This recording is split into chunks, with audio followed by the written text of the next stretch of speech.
Okay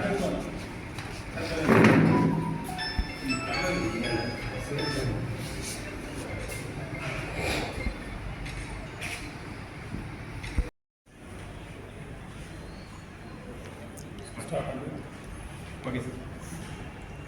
Tajuddin ఇతడు కోదాడ టౌన్కి చెందినవాడు. ఇతడు పశువుల వ్యాపారం చేస్తారు. సంతకు వస్తారు. సంతకు వచ్చినాక ఆడవాడు దిగిపోతారు. దిగిపోయి వ్యాపారం చేసుకుంటారు. ఆయన ఇంకో డీసీఎం వస్తుంది. ఏదైనా పశువుల బిజినెస్ చేసినాక పశువులు తీసుకుపోవడానికి డీసీఎం వస్తుంది.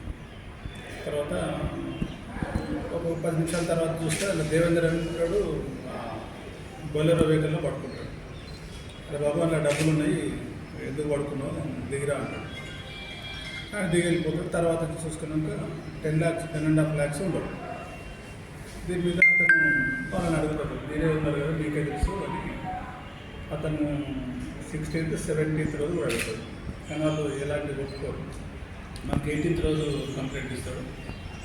మన వాళ్ళు అంటే అతనితో వచ్చిన వాళ్ళతో పాటుగా డీసీఎం డ్రైవర్ మీద మన వాళ్ళకు స్పెషల్ పార్ట్ మన ఇన్స్పెక్టర్కు ఐడి కార్డు వాళ్ళకు డౌట్ వస్తుంది. అతన్ని విచారిస్తే అతను కంప్లైంట్ చేస్తారు. అతని పేరు జావేదు. అతని దగ్గర 8.5 లక్షలు దొరుకుతాయి.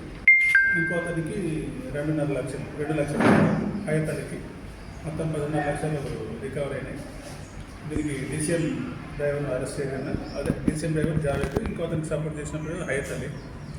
ఈ కేసులో చాలా Rajasekhar, SI Kushlav, head constable Kushlav, Karnakar, Saidulu, constable Shiva మొదలు చాలా మంచి వర్క్ చేశారు.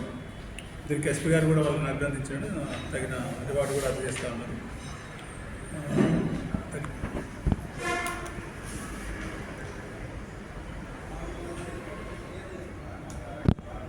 మనకు వస్తే